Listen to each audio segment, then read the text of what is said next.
Greetings fellow warriors and welcome back to another M.2 Bannerlord video. First of all, thanks for all the nice comments in the previous video. It really does mean a lot to me to have such an empathic and understandable community like you. Seriously, thank you. Your words really impacted me in the most positive way. Back to the topic of this video. I haven't made one of these for quite some time and I figured why not take a look at popular and less popular mods that came out in the time that I was missing. All of these are going to be mods for the main branch of the game, so version 103, not the beta version that I talked about in the last video. But without further ado, let's dive in to the mod list. First up, we have the Banner Editor mod by Block, which implements a better and proper banner editor system to M.2 Bannerlord. This mod allows you to add multiple layers, as well as icons and colors, to your banner, allowing for a more complex alternative than what we have in the base game.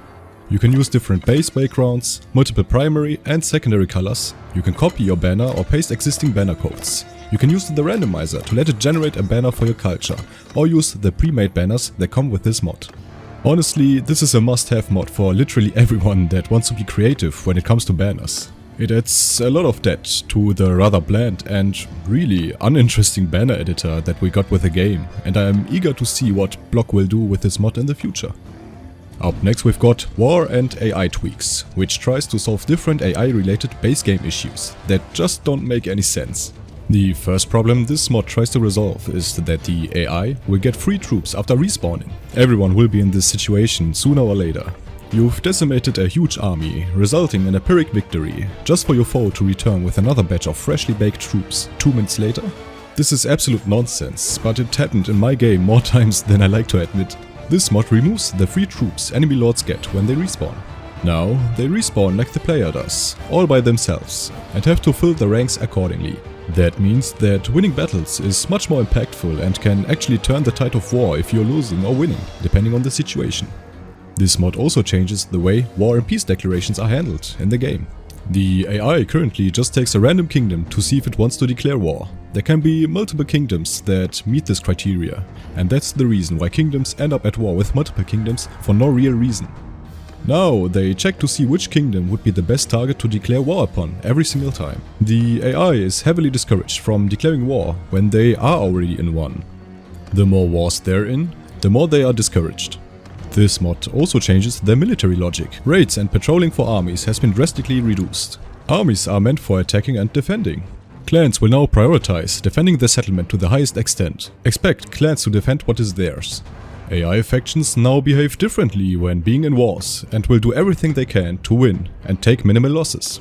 There's a lot more that this mod tries to fix and I could talk about everything it changes, but these are the main things that piqued my interest.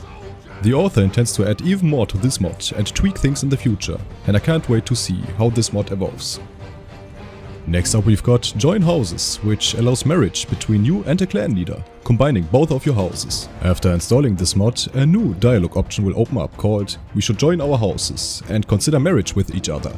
Depending on your relationship, your counterpart will either decline and give you that look or accept, resulting in this neat little marriage cutscene.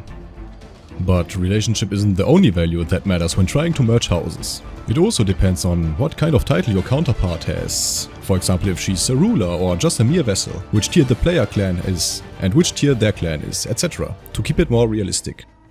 So essentially it's better to be a ruler when trying to marry another ruling clan. Not only will this result in their respective clans merging, but kingdoms will also be merged together. If you're tired of trying to marry someone the vanilla way, this might be the mod for you, by opening up another way to play the game. The next mod I want to talk about is a pretty small but effective one, called Ask Where a Lord Is, which adds a dialogue option to all lords to ask where another lord of the same clan resides in, similar to the system present in Bannerlord's predecessor, Mount & Blade Warband. To do that, just talk to any lord and select the option "I am looking for someone." A drop-down menu will appear, where you can select any lord or lady of the same clan to get their location. Now, I know that you can just use the encyclopedia to get the necessary information, but I myself like to do it the old-fashioned way. And this is different since it provides actual, real-time information about the whereabouts of said lord or lady. Up next we have another small mod called Companions in Towns, which makes wanderers and taverns also appear in the town center. I'm including this one since, well, you all know there's almost nothing to do in towns. For some reason Tailwords creates all these beautiful towns and villages for no reason whatsoever. They still don't serve any purpose almost 3 years later, and this mod adds something that makes it worth visiting these places. Next up we've got Immersive Sergeant. We've seen a lot of mods trying to improve their atmosphere during battles, like Responsive Soldiers, Yellow and the Carrier mod. This mod does something similar. It adds a proper sergeant unit to every formation you command. Every time you give a command, the sergeants repeat that command and pass it to their units with an animation. Take a look.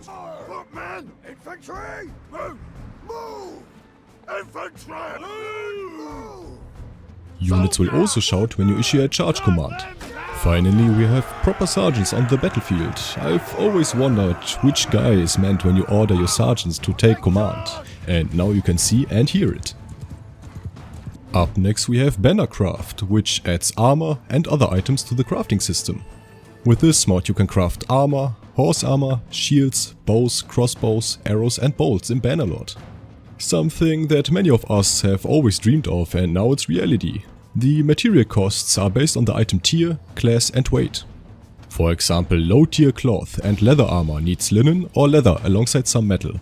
High tier plate armor may need velvet and a bunch of metal.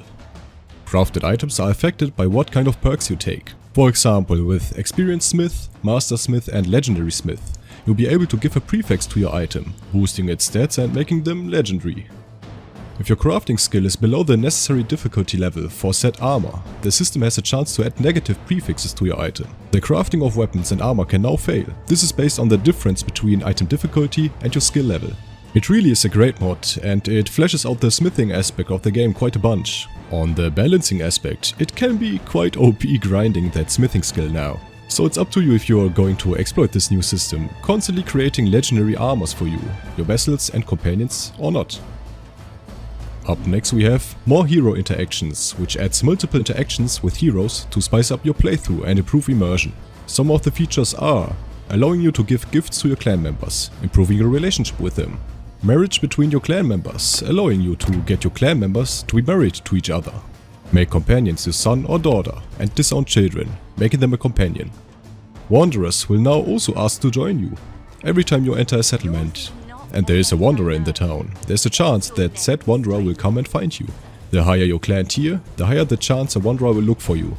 I like all of these additions quite a bit. It just adds a little bit more spice to the rather boring vanilla gameplay.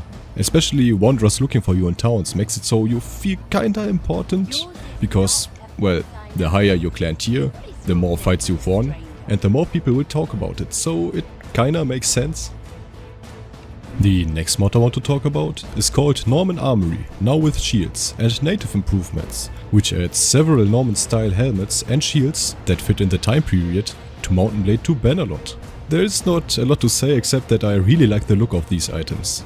A small disclaimer though, some of them don't seem to work properly as of right now, but I'm sure the author is going to update the mod eventually.